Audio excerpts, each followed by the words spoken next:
SC రిజర్వేషన్ల వర్గీకరణ అంశాన్ని మరొకసారి అధ్యయనం చేయడానికని గౌరవ షమీమ్ అఖ్తర్ గారి కమిషన్ గడువును మార్చి 10 వరకు పొడిగించినందుకు గౌరవ తెలంగాణ రాష్ట్ర ముఖ్యమంత్రి వర్యులు రేవంత్ రెడ్డి గారికి,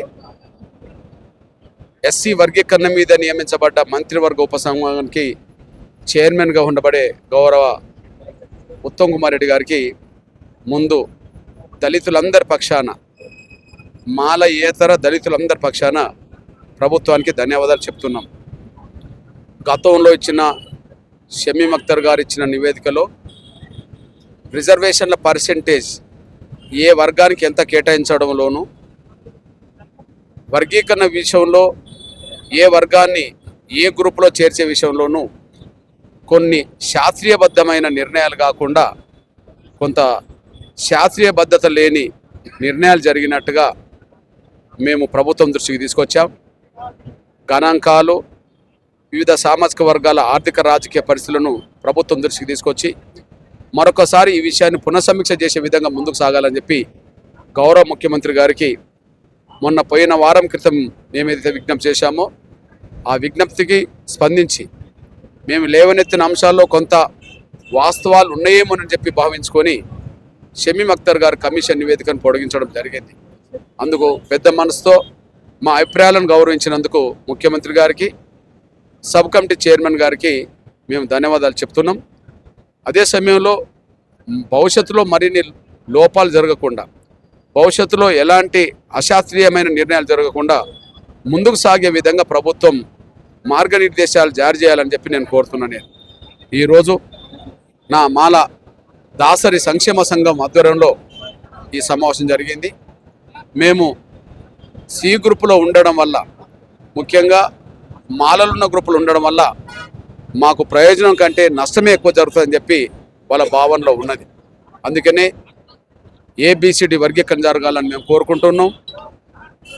మాదిగ ఉపకులాలు గతంలో బి గ్రూపులో ఉండేది, కానీ మాదిగలతో పాటు మిగతా కులాలు వెనుకబడ్డాయని గ్రహించినప్పుడు వాళ్ళకు ప్రత్యేక గ్రూప్ ఇవ్వాలని చెప్పి మేము భావించుకుంటున్నాం. అట్లనే మాలల్లో ఉండబడే కొన్ని కులాలు మాలల కంటే వెనుకబడ్డాయనే విషయం అర్థమవుతున్నప్పుడు వాళ్ళకు కూడా ప్రత్యేక గ్రూప్ ఉండాలని కోరుకుంటున్నాం. అందువల్ల మాదిగ ఉపకులాలకు లేదా మాదిగలకు అందుబాటులో ఉండబడే కులాలకు ప్రత్యేక గ్రూపు, గతంలో బి గ్రూపులు ఉన్న వాళ్ళకి, అదే సమయంలో సి గ్రూపులు ఉన్న వాళ్ళకు కూడా ఒక ప్రత్యేక గ్రూప్ ఇచ్చి డి గ్రూప్లో మాలలు ఉండే విధంగా, అభివృద్ధికి చెందిన మాలలు అనబడుతున్న వాళ్ళకు డి గ్రూప్లో ఉండే విధంగా చొరవ తీసుకునే విధంగా ముందుకు సాగాలని చెప్పి మేము ప్రభుత్వాన్ని కోరుతున్నాం.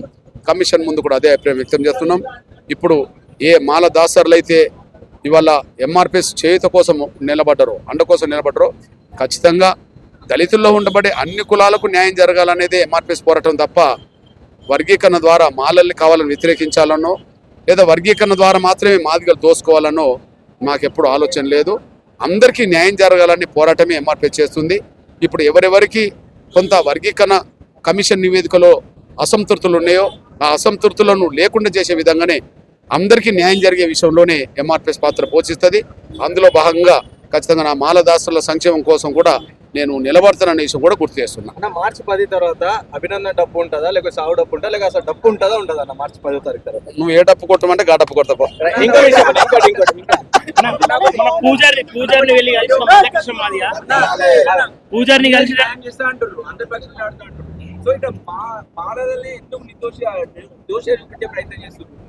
నేను ఇంతకాలం రిజర్వేషన్ల వర్గీకరణ లేకపోవడం వల్ల మా అవకాశాలు మాలలే దోచుకున్నారని చెప్పి నేను మొదటి నుంచి చెప్పాను. కమిషన్ నివేదికలకు అవే చెప్పి ఇప్పుడు చెప్పేది నువ్వు చివరికి మాలలతోటి మాలదాసర్లే కలిసి ఉండమనే కాడికి వచ్చిందంటే మీరు అర్థం చేసుకోండి వాళ్ళ పరిస్థితిలో. అర్థమైంది కదా? ఇప్పుడు మాదిగలో లేదా నేతకాని వాళ్ళో లేకపోతే ఇంకోరు కాదు. ఇప్పుడు మాల దాసరి దీన్ని విడివిడి చూస్తామా? చూడడానికి అవకాశం అంటే మాలదాసరులు కూడా న్యాయం చేయలేదని చెప్పి కదా ఇప్పుడు మాదిగ దండర నాయకుడిని పిలిచింది ఇక్కడికి. దీన్ని బట్టి మీరు అర్థం చేసుకోవాల్సింది ఏంటంటే మాలలతో కలిసి ఉండే ఇంకో వేరే కులం ఇక్కడ నాకు కనిపించట్లేదు. ఎందుకు? అది వాళ్ళు కొని తెచ్చుకున్నారా? అందరికీ న్యాయం జరగని ఆలోచన ఉంటే అందరూ బాగుపడేటోళ్ళు కదా. ఇక్కడ అందరు న్యాయం జరగడం కాదు, మేము ఒక్కరికి న్యాయం జరిగితే చాలనుకునేటోళ్ళు వాళ్ళు కాబట్టిగానే ఇప్పుడు మాలదాసర్లు కూడా మాకు ప్రత్యేక గ్రూప్ కావాలని కోరుకునే కాడికి వచ్చింది. దానికి మా సపోర్ట్ ఉంటుంది. సొంత కులంలో ఉన్నటువంటి తక్కువ ఇవ్వగలుగుతాం రిజర్వేషన్స్ ఏమి 5% కంటే ఇంకా దించగలుగుతాం వాళ్ళను 5 కాదు 4 కావచ్చు 3 కావచ్చు, ఏం తప్పేంటి? అంటే ఏం జరిగేది వాళ్ళ జనాభా ఎంతో అంత వాటా. మాలదాసాలకు న్యాయం జరగద్దా? నేతకాని వాళ్ళకి న్యాయం జరగద్దా? ఒలేదాసాలకు న్యాయం జరగద్దా? గోసంగోళ్ళకి న్యాయం జరగద్దా? మిథిలా వరకు న్యాయం జరగద్దా? నేను చెప్పేది బ్రదు ఇప్పుడు 5% గ్రూపుల్లో ఉండబడి 26 కులాలు ఉన్నాయి. అరే 26 కులాల్లో 20 కులాలు మేము ప్రత్యేక గ్రూప్ ఉంటా అంటున్నాయి. 26 కులాల జనాభా కలితే 5%, మాలల జనాభా 5%. మరి అన్ని కలితే 5% అయినప్పుడు మెజారిటీ కులాలు మాకు సపరేట్ గ్రూప్ కావాలంటారు. దాన్ని అంగీకరిస్తామా లేదా? ఇప్పుడు మాదిగల నుంచి బుడగ జంగాలు వర్గీకరణ మాకు ప్రత్యేక గ్రూప్ కావాలన్నారు. 1,10,000 ఉన్నా కూడా సపరేట్ గ్రూప్ కావడానికి మేము సహకరిస్తున్నామా లేదా? కొన్ని కులాలను కలిపి మరి 1,33,000 పైగా ఉండబడి నేత కాని వాళ్ళ గ్రూపులో, లేదా మాలదాసర్లో, లేదా అది ఒలేదాసర్లో, లేదా మిథిలేవర్లో, వీళ్ళందరూ కలిసి మాకు ప్రత్యేక గ్రూప్ కావాలంటున్నాం. తప్పేంటి? ఎవరు అవకాశాలు వాళ్ళకి దక్కాలన్నప్పుడు ఎవరి జనాభాకు అనుగుణంగానే వాళ్ళు పరిమితం కావాలి. మా జనాభా కంటే మించి పొందుతాం అనుకునే స్వార్థపరులు మాత్రమే వర్గీకరణ వ్యతిరేకిస్తారు. ఎందుకు ఆ స్వార్థం? మాదిగలకు అందరికీ న్యాయం జరగాలంటుండ్రు. మరి మాలలు మేమే దోసుకోవాలనే వైఖరిని ఇప్పటికైనా వీడరాడాలి కదా. చివరికి మాలల్లో మాలదాసర్లే కలిసి ఉండమనే కాడికి, మాలల్లో నేతకాని వాళ్ళే కలిసి ఉండమనే కాడికి, మాలల గ్రూపులో ఉండబడే ఒలేదాసరు మేము కలిసి ఉండమనే కాడికి, మాల గ్రూపులో ఉండబడే మిథిలా వారులే మేము కలిసి ఉండమనే కాడికి ఎందుకు వచ్చింది చెప్పండి? మాదిగల వల్ల రాలేదు కదా. మాలల మీద మాల గ్రూపులు ఉన్న వాళ్ళకి అసంతృప్తి ఎందుకు పెరిగింది అంటే వాళ్ళతో కలిసి ఉంటే మాకు కూడా న్యాయం జరగదనే కాడ వాళ్ళకి ఆలోచన వచ్చేసింది. ఆలోచనకు అర్థం ఉన్నప్పుడు న్యాయం జరగాలి. కాబట్టి 5%, 4% కాదు, ఈ 59 కులాల్లో ఎవరికి ఎంత జనాభా ఉన్నదో గంత వాట కోరుకునే హక్కు ప్రతి కులానికి ఉన్నది. ఆ కులానికి మేము సపోర్ట్ చేస్తాం. రీసెంట్ గా చిలుకూరు బాలాజీ అర్చకుని పరామర్శించిన మందకృష్ణ మాదిగ గారు దళిత ఉపాధ్యాయుల పైన ఒక విద్యార్థి కాలు మొక్కు పెంచినప్పుడు కానీ, లేకుంటే సూర్యాపేటలో దళితుడి పైన దాడి జరిగినప్పుడు కానీ వాళ్ళని ఎందుకు పరామర్శించలేరు అని చెప్పి కూడా మేము అడుగుతున్నాం. పరామర్శించిన వాళ్ళు ఏం చేసిండో వాళ్ళు చెప్పానండి. పరామర్శించకపోయినా నేను వాళ్ళకి ఏం చెప్పానో చెప్తా.